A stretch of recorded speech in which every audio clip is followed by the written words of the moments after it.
este es un hospedero ya de este virus, que vendría a ser en realidad el factor etiológico, vendría a ser el virus. Entonces, vamos a empezar y vamos a definir lo que es salud. Entonces, salud es la Organización Mundial de la Salud, la OMS, en realidad la OMS es el ente mundial que maneja más o menos y da patrones para diferentes tipos de patologías. Por ejemplo, la OMS en este caso también está dando patrones para el tratamiento de la pandemia, ¿no es cierto?, del COVID. Entonces, es la organización mundial más grande que se dedica justamente a tener algunos patrones y algunas políticas definidas a la salud en todos los países. Y esta Organización Mundial ha definido, por ejemplo, la salud como un estado completo de bienestar, tanto físico, mental y social. Y no solamente quiere decir la ausencia de enfermedad. Entonces, por ejemplo, miren, a ver, si ustedes ven a una persona indigente en la calle, este paciente, por ejemplo, no goza de una buena salud, porque no tiene justamente ahí el bienestar social. ¿Me entienden? Esta definición, por ejemplo, es reciente, de hace 2 años. Antes se decía, por ejemplo, bueno, el completo bienestar físico y mental. ¿No es cierto? Por ejemplo, ustedes, yo puedo decir que ustedes están enfermos, porque ustedes están físicamente bien y algunos puede ser que otro esté ansioso, esté estresado, con un problema tan grande a nivel de tensión emocional que ya pues está totalmente agitado y que en algún momento puede somatizar la enfermedad. Somatizar la enfermedad quiere decir de lo que estás en tu mente, ya lo vuelves realidad. Por ejemplo, ay, sí, siento que me duele el pecho y te revisan, entonces entonces no hay nada y sigo y de aquí a unos 6 meses ya pues vas a tener un infarto. Entonces, nuevamente le vuelvo a decir, estado completo de bienestar físico, mental y social. Y ahora actualmente no solamente la ausencia de enfermedad. Podemos considerar entonces la salud y la enfermedad como un par un par dialéctico relativo al equilibrio, favorable o desfavorable. Ahora, en cuanto a la etiología y patogenia, pues en realidad existen, como le decía, varios factores que pueden romper el equilibrio entre salud y enfermedad. Sabemos que la enfermedad viene, por ejemplo, del latín que significa infirmitas, que antes se decía, ¿no? Sin firmeza, sin dureza, porque el paciente, la persona, generalmente andaba todo decaído, no se podía parar, a veces las personas se enferman, por eso entonces viene del latín infirmitas, ¿ya? Entonces, los agentes causantes o etiológicos del griego, etio, causa, y logos, estudio, se clasifican en los siguientes. Le decía, factor fundamental o agente etiológico. Entonces, el factor fundamental es aquel que se va a aislar o se va a definir en alguna prueba. En este caso, por ejemplo, miren la micobacteria en la tuberculosis. Ustedes tienen un paciente con un compromiso pulmonar, tienen síntomas beta de decaimiento físico, fiebre, baja de peso y todo lo demás, y el paciente va a expectorar, le haces cultivo, identificas la micobacteria y pues ya tenés ahí el factor fundamental o el agente etiológico. Ahora hay factores contribuyentes que van a asociar a la enfermedad. ¿Cuáles son? En esto vamos a ver, por ejemplo, los factores predisponentes son aquellos que representan el terreno biopsicosocial del sujeto, es decir, lo que los hace vulnerables a tener ciertas patologías, a la persona como tal. Por decirles, bueno, miren, un paciente desnutrido, un paciente de calle, un indigente, lógicamente el paciente va a estar desnutrido, tiene más riesgo, por ejemplo, de contraer tuberculosis. Tiene más riesgo de contraer, por ejemplo, una enfermedad grave y crónica. Tiene más riesgo, por ejemplo, de tener, como sus defensas están tan bajas, de tener faringitis, de tener neumonía por cualquier bacteria, de complicarse y morirse. ¿Ya? Entonces, es un factor predisponente inherente, ¿ya?, al terreno biopsicosocial, es decir, del sujeto, al cuerpo del sujeto en este caso. La desnutrición, como les decía, por ejemplo, la ansiedad tremenda que uno puede tener, que en algún momento puede provocar igual compromiso del estado inmunológico. Ahora tenemos factores desencadenantes, que estos van a precipitar que en algún momento se desarrolle alguna enfermedad. Por ejemplo, vemos aquí el alérgeno en el asma.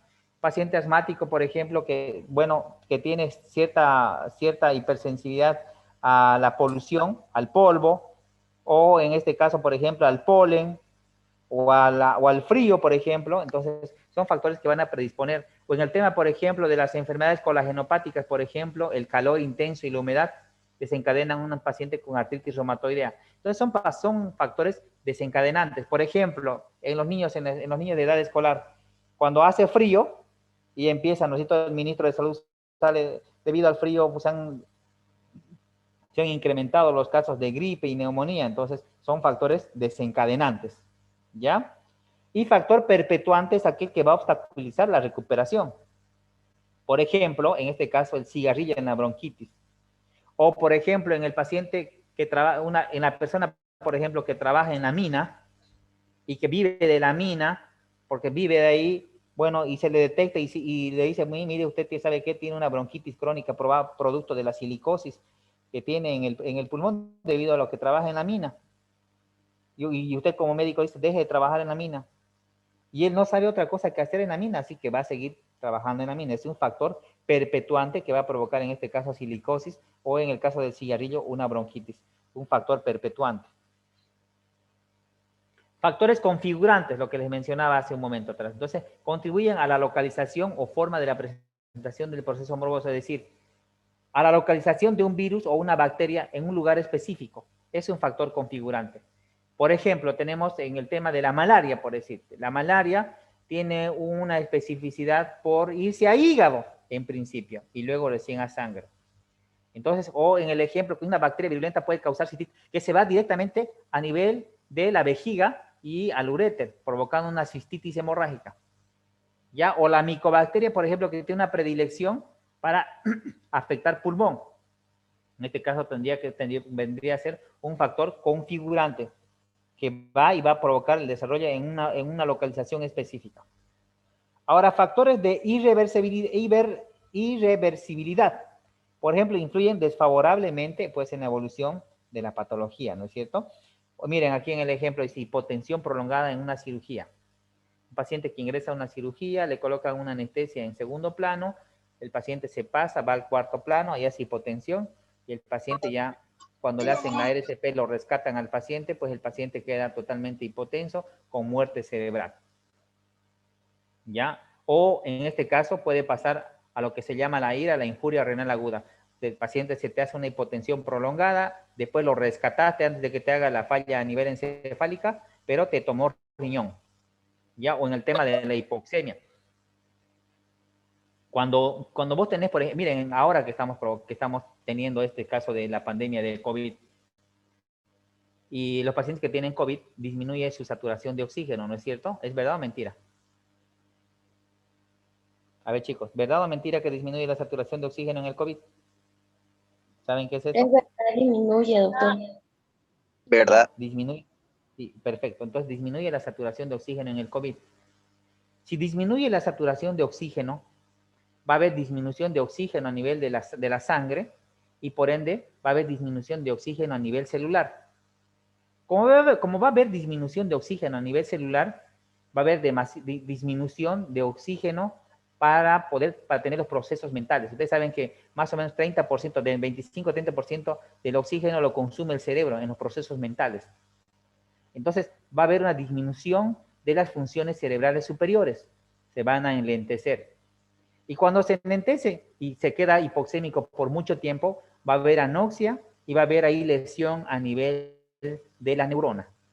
Entonces, cuando un paciente está hipoxémico mucho tiempo, el paciente va a tener descerebración y muerte. Fisiopatológicamente hablando aquí. ¿Me entienden? Entonces, la hipoxemia en este caso por el COVID, por eso muchos pacientes ya cuando lo sacan ya no pueden ni abrir sus ojos y lógicamente mueren, ¿no? Ya estos ejemplos son entonces factores de irreversibilidad. En cuanto a patogenia, la patogenia, patos, enfermedad, genus, origen. Trata de identificar más o menos o trata de procesar o de describir los mecanismos funcionales y morfológicos de la enfermedad como tal.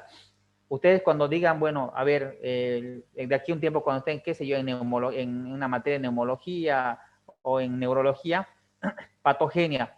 Ustedes no van a saber qué rayos es patogenia, pero van a saber describir. Entonces, describe los mecanismos de alteración, los mecanismos funcionales o morfológicos de la enfermedad, de cómo inicia y cómo se desencadena, ¿ya? Por el factor etiológico. Ahora, algunos principales factores de riesgo. Dentro de estos podemos tener, lógicamente, los endógenos, que son internos, y los exógenos o también externos. Dentro de los primeros, bueno, perdón, dentro de los segundos, de los factores externos, vamos a tener los factores socioeconómicos. Entonces, dentro de ellos debemos preguntar generalmente, les decía, en la salud, por ejemplo, te dice que es el bienestar físico, mental y social. ¿Ya? Entonces, hay algunos factores que están alrededor del individuo que pueden modificar su estado de salud. Ya le decía, el estado, por ejemplo, el nivel social del paciente es importante, ¿no? Un paciente indigente, un paciente en situación de calle, se dice actualmente, o un paciente que está con desempleo, con hambre, miseria, ignorancia, delincuencia, prostitución, abandono médico sanitario, o los pacientes ancianos a veces que los hijos los dejan y el paciente realmente se puede decir que está en situación de calle a veces, paciente anciano, da pena ver a estos pacientes en el hospital. Entonces, estos factores hacen que el paciente va a tener un desenlace fatal, no solamente por el tema de salud. Muchas veces hay muchas cosas que el seguro no cubre y tiene que hacerse en forma, qué sé yo, privada o tiene que comprarse algún medicamento que no hay en el seguro y si no tiene familiares, pues corre el riesgo que pueda tener, digamos, al no tener la medicación correcta. Ya es importante esto y ustedes cuando sí hacen prácticas este año van a ver varios pacientes que tienen esta condición, de que solamente por el solo hecho de no tener las condiciones a veces para tener un buen tratamiento el paciente evoluciona mal. ¿Ya? Entonces, estos cambios, por ejemplo, en el tema macrosocial, pues van a determinar los cambios a microsociales. Por ejemplo, en el medio familiar, escolar, laboral, por ejemplo, en el medio de la familia, si el papá está desempleado, pues va a influir en el tema de la familia. ¿Ya? Entonces, eso como factor social. Dentro de los factores mecánicos, por ejemplo, pues ustedes, como dice su nombre, lo dicen, ¿no es cierto? Un movimiento que va a provocar una lesión, una violencia mecánica. O por omisión también puede ser como factor mecánico. En este caso, por ejemplo, el sedentarismo, la obesidad, por ejemplo. El sedentarismo te lleva a provocar lo que se llama un síndrome metabólico, con un aumento del índice de masa corporal y obesidad centrípeta. En este caso, la obesidad, la diabetes o enfermedades vasculares o coronarias que son desencadenadas por factores mecánicos. ¿Ya? O factores traumáticos, que viene a ser un subtítulo de los factores mecánicos. Un factor traumático, por ejemplo, en el caso de un accidente, por ejemplo, donde hay fracturas óseas, o hay una afección de partes blandas, una contusión, ¿ya? O por un puñetazo, por ejemplo, o alguna herida contusa, punzante o perforante, ¿ya? O cuando hay lesión en órganos internos, cuando hay lesión en vísceras sólidas o en vísceras huecas. Lo que quiero mencionarles aquí nada más de que para un elemento importante para decir una lesión en víscera sólida, por ejemplo, es, en el caso de abdomen, por ejemplo, es el hemoperitoneo, es decir, sangre en el peritoneo. Y en cambio en las vísceras huecas no, hay secreción y hay una peritonitis, porque ustedes saben que si el intestino se rompe, pues no va a salir sangre, ¿no? Sino va a salir, digamos, el contenido del intestino. ¿Ya? Bueno, entonces, dentro de las causas de violencia mecánica, pues hay varias, ¿no es cierto? Dentro de ellos, miren, lo más frecuentes, accidentes de tránsito, aéreos, suicidios, lesiones autoinfligidas, las catástrofes y así, etcétera, etcétera. Ahora, tenemos factores físicos. Dentro de los factores físicos tenemos los cambios de temperatura, tanto el calor como el frío. Dentro del calor, por ejemplo, con factor físico, están las quemaduras térmicas. Imagínense ustedes, cierren los ojos, imagínense que están en su cocina, prenden su fogón, la hornilla, y ustedes acercan el dedo al fuego. ¿Qué pasa inmediatamente? ¿Qué pasa? Alguien que conteste. ¿Qué pasa cuando vos te acercás tu dedo y lo Me quemo. Partamos el dedo, doctor. Ah, Lo no, no. retiramos el dedo. Eso, lo retiramos el dedo automáticamente. Es un impulso reflejo que ni siquiera llega a la corteza cerebral ese reflejo. ¿Saben qué? Ese reflejo sentís el calor y va el impulso nervioso, va por tu mano, va rápidamente, llega a la columna y de la médula vuelve el reflejo y lo saca. Y estoy seguro que ni te quemás, ¿ya? Pero muchas veces, a veces no tenés ese impulso reflejo y te quemás con agua hirviente, con radiación solar. Hay muchos casos que hay quemaduras por radiación solar, por superficies candentes, por corriente eléctrica, cuando te electrocutas, se llaman quemaduras térmicas. Ahora también tenemos las quemaduras, pues, o los factores, el golpe de calor.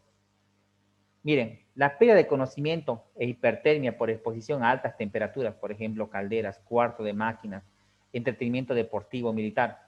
¿Qué pasa con este golpe de calor? Por ejemplo, cuando estás en un lugar de hacinamiento donde lamentablemente estás, por ejemplo, a la intemperie a las 12 de mediodía y estás con un abrigo grande, es decir, con estas chaquetas de los militares te ponen, y en algún momento te miden la temperatura y estás con 38. O saben qué, chicos, como hago yo, como he atendido pacientes en Cosmil, cuántas veces me han traído pacientes soldaditos o a veces militares mismos con el grado de teniente, sargento, etcétera, hacen golpe de calor. Primero empiezan como un síncope de calor. Primero empiezan cuando están en un ambiente caluroso, piel, bueno, miren, por ejemplo, dice, se presentan en aglomeraciones públicas en un ambiente caluroso. Primero hacen su síncope de calor, medio que se desmayan, hacen hipotensión, y luego cuando no se llega a controlar, cuando no lo sacan de ese lugar y sigue el paciente expuesto así medio somnoliento, empieza el golpe de calor. ¿Y cuáles son los síntomas del golpe de calor? Cuando la temperatura se sube arriba, 40, 41, y le colocas dipirona, le colocas hielito en su frente y sigue con fiebre. Entonces esos pacientes, por ejemplo, mientras más tiempo estén con 40, 41 de temperatura, es un mal pronóstico y el paciente pues llega a veces a fallecer. Miren, el último soldado que ha atendido hace cuánto tiempo ha sido, hace 4 meses, un soldadito que justamente pues hizo ejercicio a las 5 de la mañana creo, pero hizo tanta actividad física, le sacaron la mugre unas 4 horas al pobre soldado, le sacaron la mugre y el paciente y se sentía bien. Y solamente fue que empezó a presentar la hipotimia, eso de las 7:30, dice. Se presentó la hipotimia y luego se desmayó. Ya cuando lo llevaron a sanidad empezó a hacer fiebre, fiebre, fiebre y convulsionó. Ya me lo trajeron a mí justamente y lo vi, estaba somnoliento, el paciente estaba en realidad comatoso, deshidratado, seco, con 41 de temperatura. Le metimos carga, le sacamos la tomografía, no había nada en la tomografía, le pedimos la química sanguínea, su hígado estaba, pues, sus transaminasas estaban altísimas, su urea alta, bueno, ¿para qué les cuento? El paciente hizo un golpe de calor. Entonces, cuando depende mucho del tiempo con el que la temperatura esté arriba de 41 grados o 40 grados para justamente lesionar órganos blancos. En este caso, el soldado pues se salvó de milagro porque la temperatura que tuvo fue alrededor de 30 minutos nada más y el paciente pues salió ileso y ahorita está por ahí. ¿Listo? Golpe de calor como factor físico. Y el frío, ya, que contrarresta la temperatura, también puede quemar. Entonces hay quemaduras por frío. ¿Ya? ¿Cuántos de ustedes agarran un pedazo de hielo? A ver, lo colocan en su mano, a ver cuántos minutos duran. Y si no lo llegan a sacar, pues se provoca una quemadura por frío. ¿Ya? Entonces, como factor físico. Ahora, los cambios de presión atmosférica pues, también suelen provocar, ¿no? Lesiones. Generalmente estas por expansión, por onda de expansión, ya luego de una onda de succión, en una bomba atómica o en una bomba, cualquier tipo de bomba de nitrógeno, si quieren estas bombas, hay una ola expansiva. Cuando llega y hace su choque, esa ola expansiva justamente provoca un cambio atmosférico. ¿Han visto en Terminator, por ejemplo, en tantas películas que ven? Esa onda expansiva es la que mata y a veces en cuestión de milisegundos lo destroza el cuerpo. Estos cambios de presión atmosférica.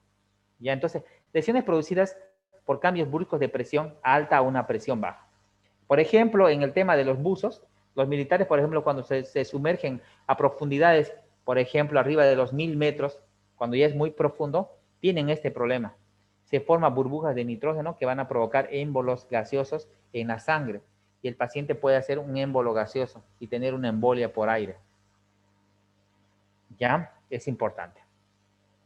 En cuanto a los factores físicos, como tenemos también las radiaciones, ¿ya? Que puede ser a nivel corpuscular, por las partículas alfa y betas emanadas de sustancias radiactivas, o electromagnéticas, por ejemplo, los rayos gamma, los rayos X, infrarrojos y violeta.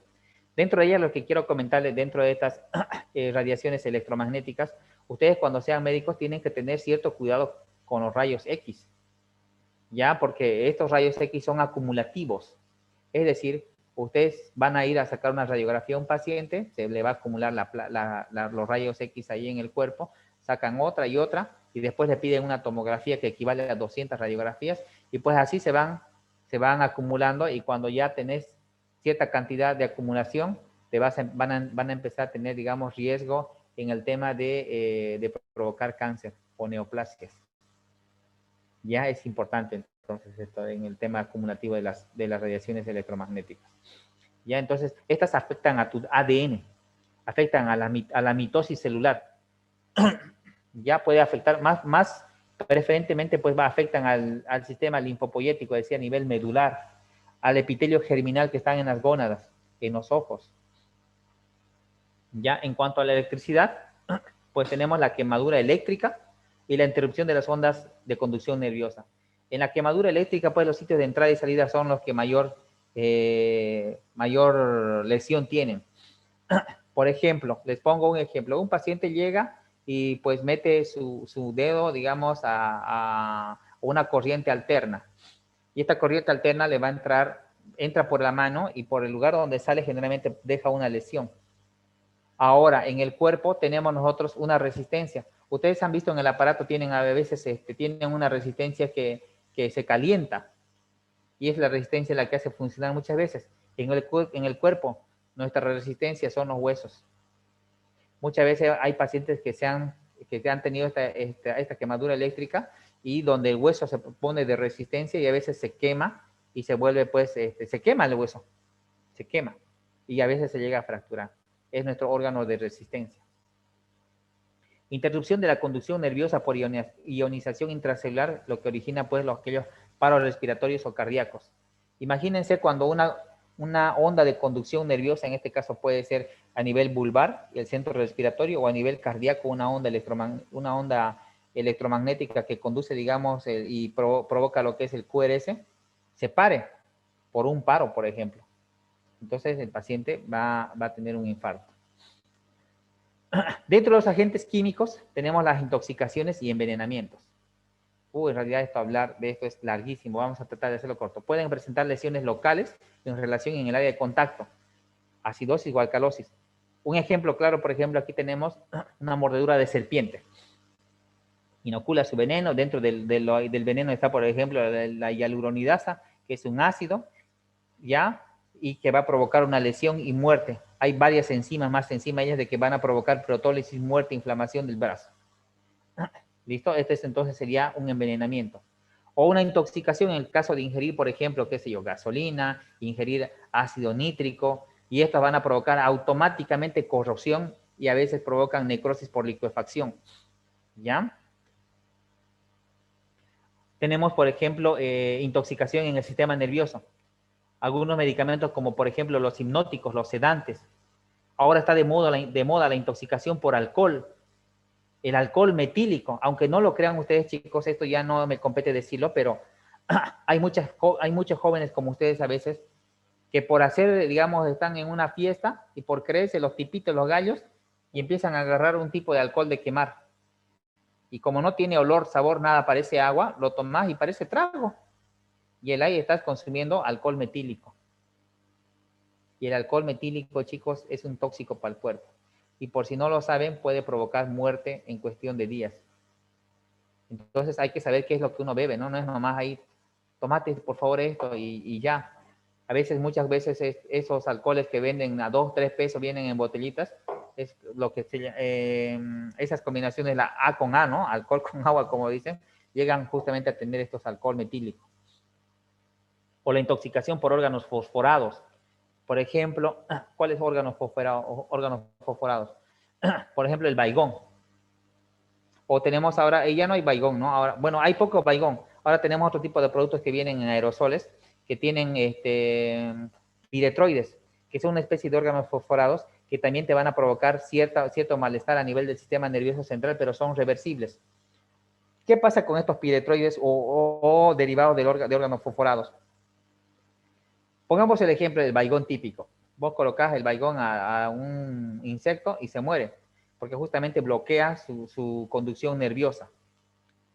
Y si vos lo tomás, miren chicos, hemos visto pacientes que tienen intoxicación por órganos fosforados, por baigón.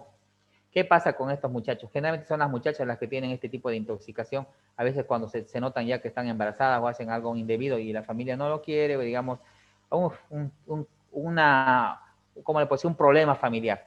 Entonces agarran el órgano fosforado y se ingieren el órgano fosforado. Ahora, cuando ingieren demasiado, no les voy a decir la dosis, cuando ingieren demasiado y no es atendido a tiempo oportunamente por el personal de salud, esta paciente puede tener ese bloqueo de la conducción y la paciente puede vomitar. ¿Ya?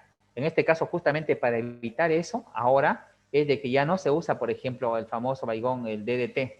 Ya se usa ahora, por ejemplo, derivados piretroides. Estos ya no provocan ese efecto que presentaba en anteriores insecticidas. O el monóxido de carbono, tenemos 10 minutos, como siempre, ¿no? El tiempo. O la intoxicación por plomo. Las pinturas, por ejemplo, tienen cierta cantidad de plomo. Este tipo de algunas sustancias, por ejemplo, el plomo tiene una intoxicación acumulativa. El tema del alcohol metílico va provocando, bueno, por si no sabían, el alcohol, por ejemplo, necesita cierto tipo de enzimas a nivel hepático para degradarlo y eliminarlo. Y al día siguiente estás perfecto. De aquí a 2 semanas volvés a beber, vas a volver a necesitar esa enzima y lo vas a metabolizar y lo vas a degradar. Pero ¿qué pasa? Como vas necesitando esa enzima,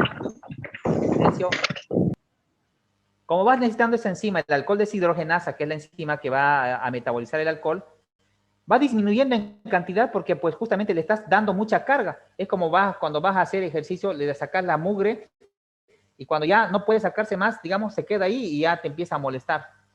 Entonces, esta enzima, alcohol deshidrogenasa, va disminuyendo por el tiempo que vas tomando el alcohol. ¿Y qué pasa? Pues el hígado se va enchiqueciendo y ya no tiene la misma función. Entonces, se podría decir que hasta que es acumulativo y provoca daño irreversible a nivel hepático. Ya para aquello, a todos jóvenes que les gusta beber, no es así nomás ir a beberse, ¿no?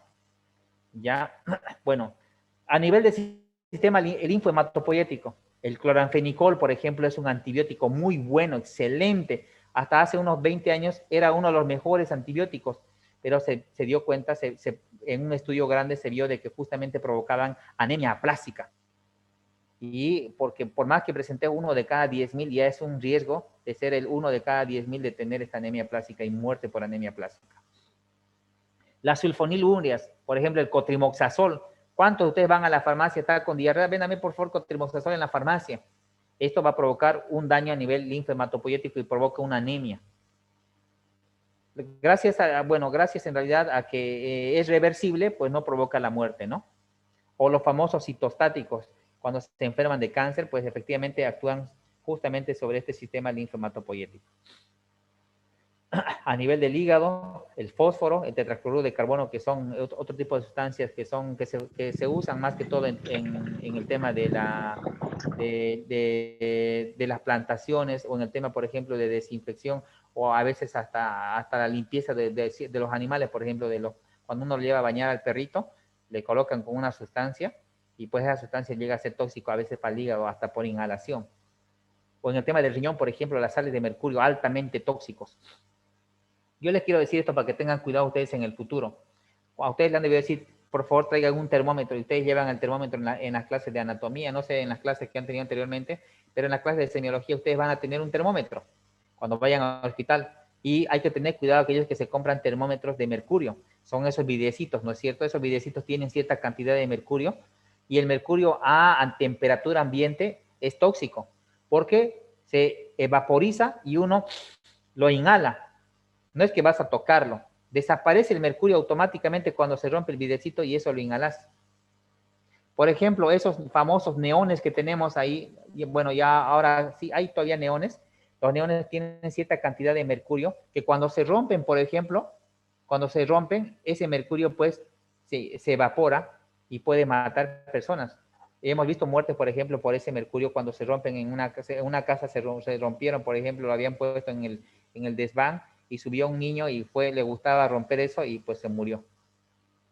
Entonces las sales de mercurio son tóxicas. No se olviden, chicos, tener cuidado con el termómetro.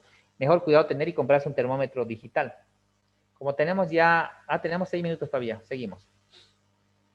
En el tema del tabaquismo, pues miren, el fumador aspira cancerígenos como el benzopireno. Además de los humos producen... Isabel Aguirre. A ver.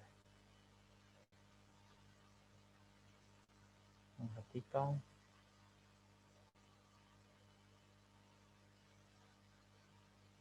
Perfecto, vamos a seguir así. En cuanto al tabaquismo, el fumador aspira cancerígenos. Un ratito, a ver, no puede ser posible.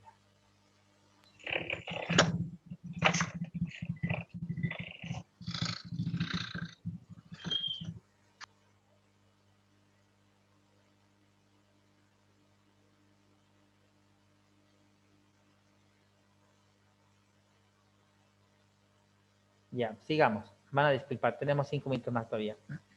Entonces, en cuanto al tabaquismo, el fumador aspira cancerígenos como el benzopireno. Ya el benzopireno entonces llega a ser un material altamente cancerígeno a nivel pulmonar. Ya al igual que la nicotina, por ejemplo. Ya además de los humos producen un proceso irritativo pulmonares que interfieren con el mecanismo de autolimpieza. La nicotina estimula la liberación de catecolaminas, afectando la adhesividad plaquetaria, los lípidos y el gasto cardíaco. El monóxido de carbono aumenta la concentración de, bueno, en síntesis, en los componentes del cigarro, el benzopireno y la nicotina, van a provocar, uno, desde lo que se llama fibrosis pulmonar, van a provocar lo que se llama el EPOC. El EPOC es una enfermedad crónica donde el paciente tiene dificultad para respirar, ya, y el cáncer de pulmón. Entonces, esto también es, si se podía decir, acumulativo. Eso se acumula en cuanto al tiempo. Mientras más tiempo hay una fórmula, por ejemplo, se llama la fórmula del cigarrillo. Paquetes fumados, cigarrillos fumados por día por paquetes fumados, cigarrillos fumados por día, por años, dividido entre 20. Entonces, este te da la fórmula, digamos, el porcentaje de riesgo de tener EPOC o cáncer de pulmón. ¿Ya? En cuanto a la contaminación atmosférica, en realidad esto es un tema muy largo para hablar, para resumirlo. Sabemos nosotros que en nuestra condición ahorita en Trinidad hay cierta cantidad de polución ambiental, en cuanto, por ejemplo, tenemos polvo, humo. Hay meses donde realmente la ciudad se torna de color oscuro por el humo. Y pues este humo llega a provocar neumoconiosis, llega a provocar pacientes con EPOC o obstrucción en los niños, por ejemplo. ¿No? ¿Sabían ustedes que Trinidad tiene una alta carga de polución por humo? En los meses de agosto, julio, es tan alta la producción que el personal, que la persona, por ejemplo, se hace un riesgo para medir, digamos, el humo en la respiración, digamos, o sea, medir el humo en el medio ambiente hace de que tengamos ese factor de riesgo de tener, uno, desde primero un broncoespasmo, dos, de tener un EPOC, y en los niños que tienen asma, de desarrollar justamente, o en los niños que tienen crisis asmatiforme, de desarrollar un asma completo. Entonces, justamente es un factor desencadenante y precipitante la contaminación ambiental que está en boga ahora. Agentes biológicos, lo que les decía, los factores fundamentales o agentes biológicos vienen a ser los hongos, bacterias, riquecias, virus y parásitos animales. De estos podemos mencionar infinidades que ya han debido llevar ustedes en microbiología. Entonces, hasta aquí vamos a avanzar hoy día. Quisiera que me hagan algunas preguntas. Tenemos 2 minutos. A ver, preguntas. ¿Ninguno? Doctor, ¿este tema lo encontramos en qué libro? ¿En Suro o en Poveda? ¿Este libro? Bueno, en realidad este lo he sacado de otro libro que se llama Semiología de Soriano. Así que no lo van a encontrar. Se los voy a pasar el material ahora, ¿ya? Por favor, doctor. Ya. Van a Por disculpar, favor, no, doctor, gracias. no había prendido mi cámara, chicos. No me han debido ver lo que hice, los ademanes con mi mano y todo lo demás. Bueno, ¿alguna otra pregunta? Doctor, una preguntita, disculpe. Habló acerca sobre el asunto del EPOC que vendría a ser. Sí. ¿Quieres que te explique algo sobre el EPOC? Hola. Hola, hola. Bueno, no hay preguntas. ¿Sí? Entonces. Bueno, chicos, vamos a quedar aquí entonces. Ya falta menos de 1 minuto y terminamos la próxima clase. ¿Ya?